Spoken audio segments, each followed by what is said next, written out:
So the next hand, I defend again, a7 suited.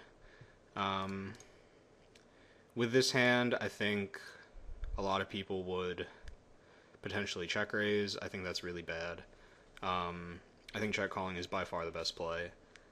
It just keeps it makes us tough to play against because we can have strong hands here on later streets when we check call.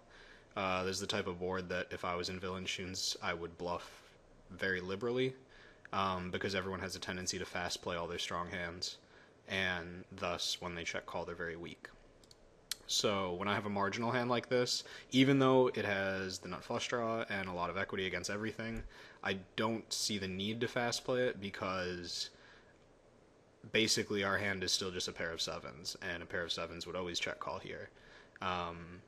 So the flush draw is a nice bonus for protecting our range, but basically I don't see any reason to raise, and I see a lot of advantages to calling.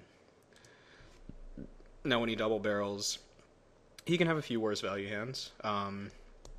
He can have a lot of bluffs, so I'm relatively happy about the situation. And on a blank river, I would probably be check folding, but since we get there, that's obviously not the case. So here, this is a cool spot because, like I said earlier, this is a situation that I would be bluffing a lot if I was villain. And this card in particular is fantastic for him to bluff.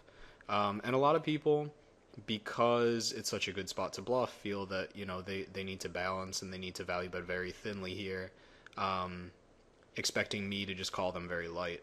And I don't think it's a great approach, because knowing that I can have a flush here, I would never really consider calling with something like 7-6, because I know that every hand like, you know, 9x and better is going to consider value betting here, and I also know that I can have much better than 9x. So I think this is a very good spot for me to check raise, you know, not only with my flushes, but also if I had 7-6 or 7-8 or something like that,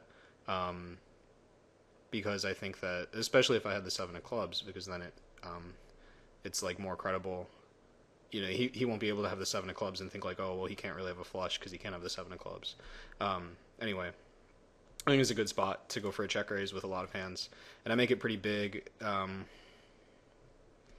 not really for any particular reason other than the fact that I think it's good because of how thin he might be value betting to just make a big raise in general. So he looks me up here with King 9, which is,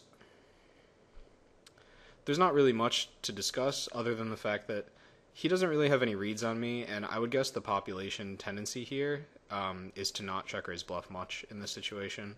So given the fact that he had no blockers and the fact that he beats none of my value range, if I was in his shoes, I would just fold. And I don't think it's even particularly close because of just my experience with like what people tend to show up with here, and how rarely they tend to bluff in these situations because they realize that they're only representing flushes. That said, you know, if he had King 7 with the 7 of clubs, I would be much more likely to call, because having the 7 of clubs is fairly important in terms of making sure I can't have a flush.